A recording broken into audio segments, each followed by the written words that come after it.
على بالي كامل تعشقوا في الكبدة المشرملة. اليوم جيتكم في أبن وأروع وصفة ليها بمكونات موجودة في كل منزل بيان سور. من غير الكبدة ما تبخلش عليا. بجامو أبوني وأروح تبع معايا الوصفة كيفاه تجي ويبكي ويبكي يلي اللي ماكلاش ماكلاش. واللي ملحقش. نبداو بعد ما نقيو وننظفوا الكبده تاع الدجاج. حاجه نحط شويه زيت ونجيب الكبده تاعي نحطها تبدا تتقلى. خلوها تتقلى كيما راكم تشوفوها. طيب نجيب 3 فصوص ثوم ونجيب شويه فلفل قاوجه هذا ندق في المكاس. كي تعود ناقصه طياب هكا نجي نعاود نحيها.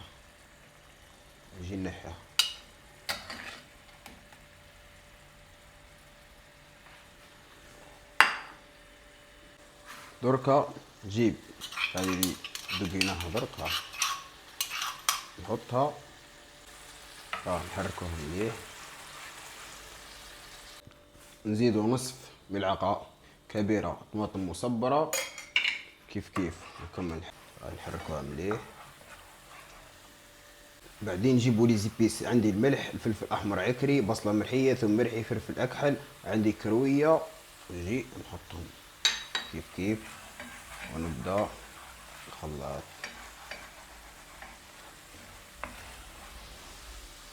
نجيب نص كاس تاع ماء ونحطو عليه ونخلطها. تعود على نار قليله.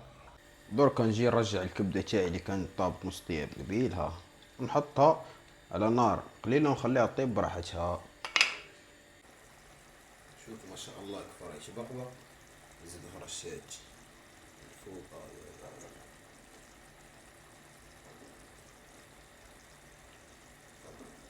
يبكي اللي ملحقش بعد.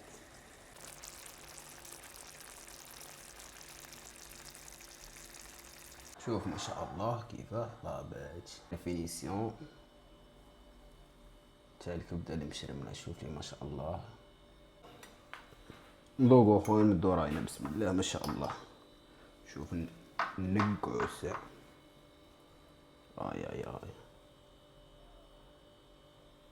بسم الله. آي واعرة. هذه واعرة من الآخر. بابا ما شاء الله. ويبكي اللي ما جربهاش. شوف معايا بسم الله ما شاء الله. كبده مشرمله دمار خويا.